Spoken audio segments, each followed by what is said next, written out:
Assalamualaikum qadırmenді қазақ халқы. Мен Қалелхан Кібірайымханұлы Әділханов осы үндеуді қазақ халқына, әсіресе мына қалаларда, аудандарда тұратын қазақ халқына жолдаймын. Қазақ болғалы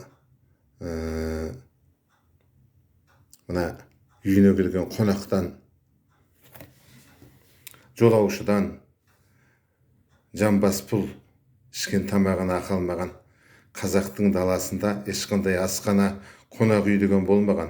Құдай қонақпын деп келсең, кез келген үйге қондырып, бір табақ етін асып, бай болса қойын сойып берген.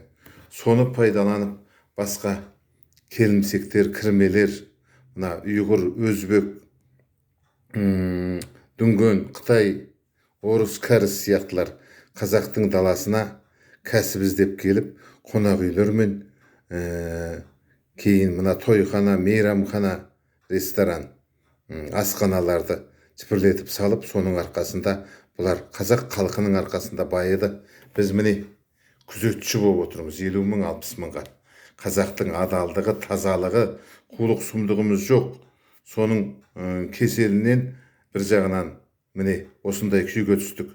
Со балақтағы биттер басқа шығып, міне қазір өзімізді сабап өлтіріп жатыр.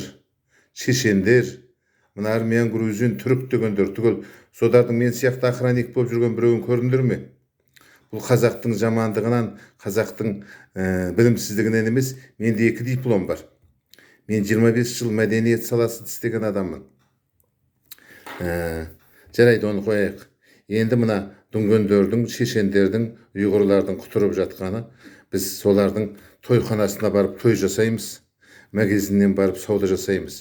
Бүгіннен бастап кеудесінде бір тамшы қаны бар қазақ болса, ұйғырдың, дүнгеннің, кәрістің, Қытайдың, шешеннің, түріктің, басқа ұлттардың асханасына барып тамақ ішпеңдер, магазиніне барып сауда жасамаңдар, тойханасына той жасамаңдар, таксиіне де отырмаңдар.